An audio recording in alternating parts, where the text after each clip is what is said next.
Teknoloji TC kanalından herkese merhaba. Yine bir çözümle karşınızdayım. Bugün sizlere eski laptoplarınızda Windows'un bir versiyonu olan Windows Tiny 11'i nasıl kurarsınız? Bundan bahsedeceğim. Şu an önümde i3 3. nesil bir HP ProBook var. Bundan 10 sene hatta 15 sene önce neredeyse kral sayılılardı. Ama şu an atıl durumda ki yaklaşık 2 yıldır da benim dolabımda atıl durumda duruyordu. Şöyle alt kapağını da açmak istedim. İçinde 4 GB RAM var ve şurada eski bir diski var. Bu bilgisayara Windows 11'in NT Dev grubu tarafından oluşturulan versiyonunu kuracağım.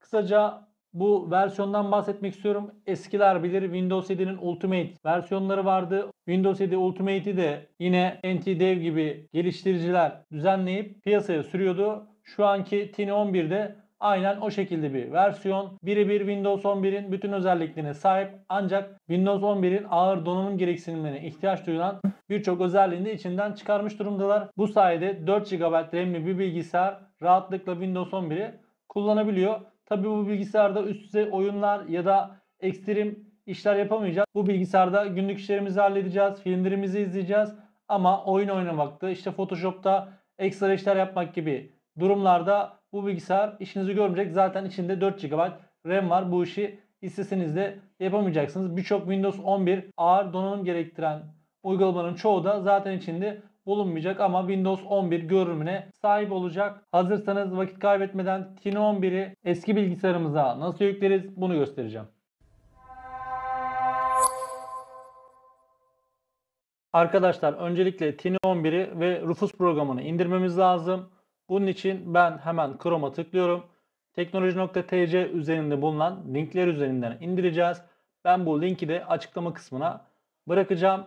Öncelikle Tiny 11'i indirmek için tıklıyorum. Nereye indireceğini soruyor. Masaüstü diye seçiyorum. Kaydet diyorum ve indirmeye başladı. Burada gördüğünüz gibi 3.5 GB.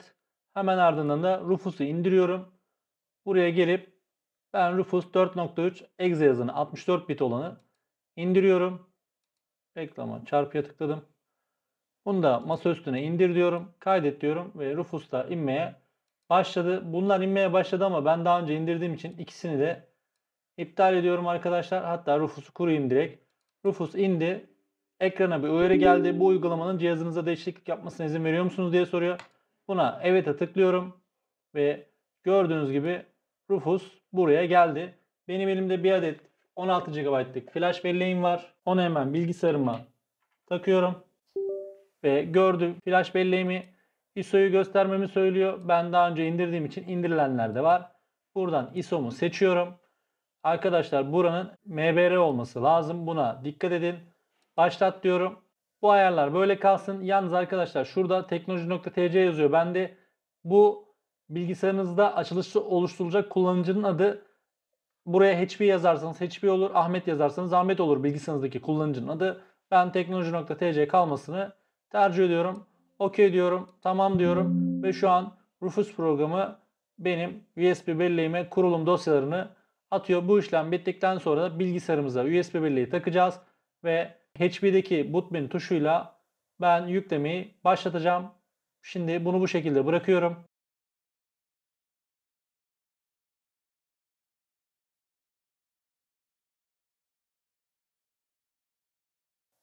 Rufus işlemini de bitirdi. Bunu kapat diyorum. USB belleğimi bilgisayardan çıkartıp bir sonraki aşamaya geçebilirim. Rufus'la flash belleğimizde Tiny 11'i boot etme işlemi de bitti. Şimdi bilgisayarımıza Tiny 11'i kurmaya geçelim. Arkadaşlar öncelikle flash belleği bilgisayarıma takıyorum. Şimdi sıra geldi bilgisayarı açmaya. Bilgisayarın açma tuşuna basıyorum ve sırasıyla F9'a sürekli basıyorum. Benim bilgisayarımda boot menü tuşu F9. Siz de kendi bilgisayarınıza uygun boot menü tuşuyla açarsınız. USB'den başla diyorum. Gördüğünüz gibi işlem başladı. Burada da Enter'a basıyorum. Tıpkı Windows 11 kuruyor gibi bu işlemi yapacağız. Bu arada kurulumda dil İngilizce ama daha sonrasında dil paketini indirerek Türkçe'ye çevirebilirsiniz. Şöyle biraz eğeyim. Daha rahat görün. İçindeki disk eski olduğu için bu işlem biraz yavaş olabilir. SSD disklerde bu işlem çok daha hızlı oluyor. Bu arada Bir sonraki videomda da bu bilgisayara bir adet SSD disk takacağım. RAM'ini 4'ten 8'e çıkartacağım ve bu i3 3. nesil bilgisayara normal Windows 11 kurulumu yapacağım. Onu da merak edenler bir sonraki videomu izlemek için kanalıma abone olabilir. Bildirimleri de açarsanız sevinirim.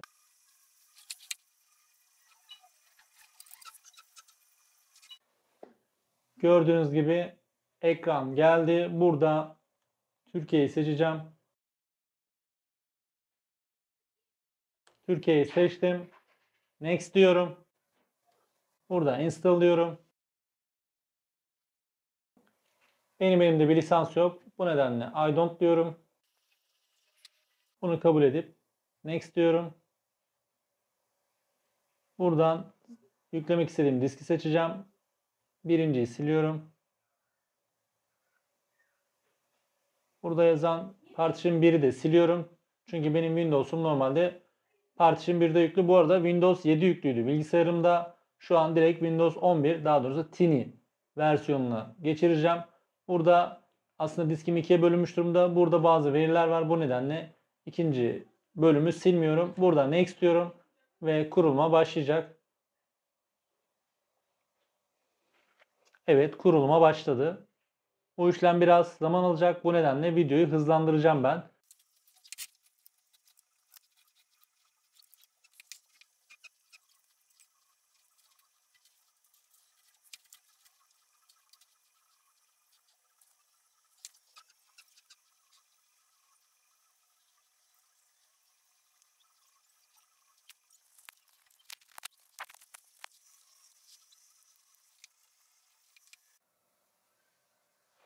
Bu adım da tamamlandı. Flash belleğimi çekiyorum ve Restart Now diyorum. Bilgisayar yeniden başlatılacak. Flash bellekte de bir işimiz kalmadı.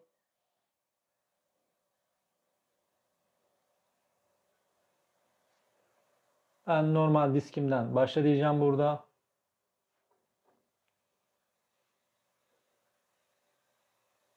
İlk kurulum biraz uzun sürüyor. Onu söyleyeyim. Sonrasında açıp kapattığınızda çok daha hızlı oluyor ama ilk kurulum ve ayarlamalarda bu işlem biraz uzun sürüyor. Bir de bilgisayar rahat 15 senelik var. HP'nin ProBook 4540S modeli eskiden firmalarda özellikle muhasebe ve finans tarafında çok yoğun kullanılan bir bilgisayardı. Ağır işler yapacak insanlara bu bilgisayarlar verilirdi ki rahatlıkla işlerini yapsınlar diye, ki artık gözden düşmüş durumda ki uzun zamandır da benim dolabımda atıl durumda duruyordu. Bunu düzenleyip bir arkadaşa kullanması için vereceğim. Burada yine kendi diskimi seçiyorum.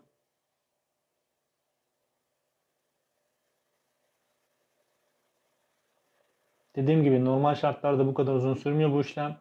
Ama ilk kurulumu yaptığı için böyle gidiyor.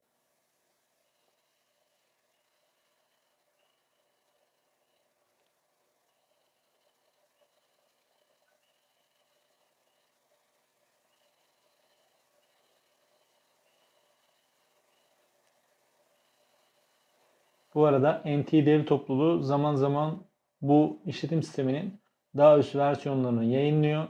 Yalnız onu buradan upgrade olarak yapamıyorsunuz. Onu da en baştan indirip tekrardan USB belleğe boot edip tekrardan formatlayarak kurmanız gerekiyor. Buradaki bilgisayarı upgrade edemiyorsunuz.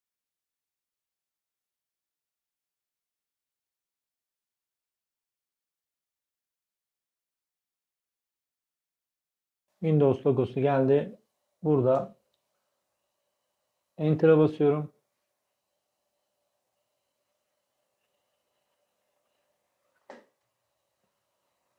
Buradan Türkiye'yi seçeceğim.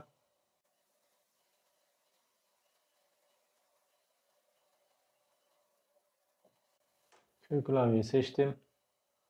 Bunu atlıyorum. İnternetim olmadan kur diyeceğim. I don't'a basıp ilerliyorum. Bunu da atlıyorum arkadaşlar. Ben normalde Windows 11 kurulumunda da bunların hepsini kapatıyorum ama sizin için bir sakıncası yoksa ya da size gerekliyse bunları açık bırakabilirsiniz.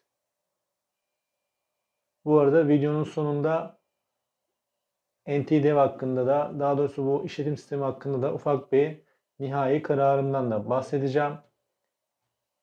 Buradan da devam ediyorum.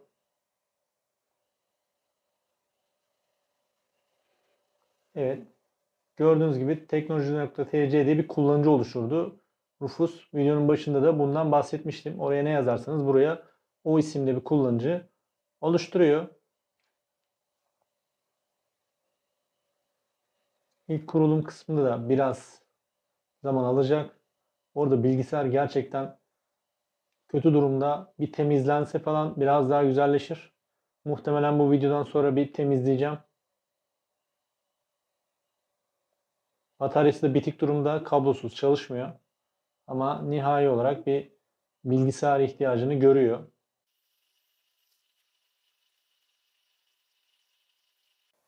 Ben bunları tekrar kapatıyorum.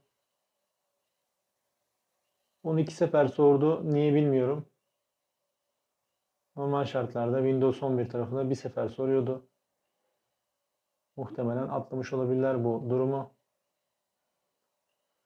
Arkadaşlar gördüğünüz gibi Windows 11'imiz kuruldu. Hemen şuradan, daha doğrusu neyse buradan gidelim. Bilgisayarıma geliyorum. Sağ tıklıyorum ve Properties diyeceğim. Hızlıca bilgisayarın durumunu göstermek istiyorum size.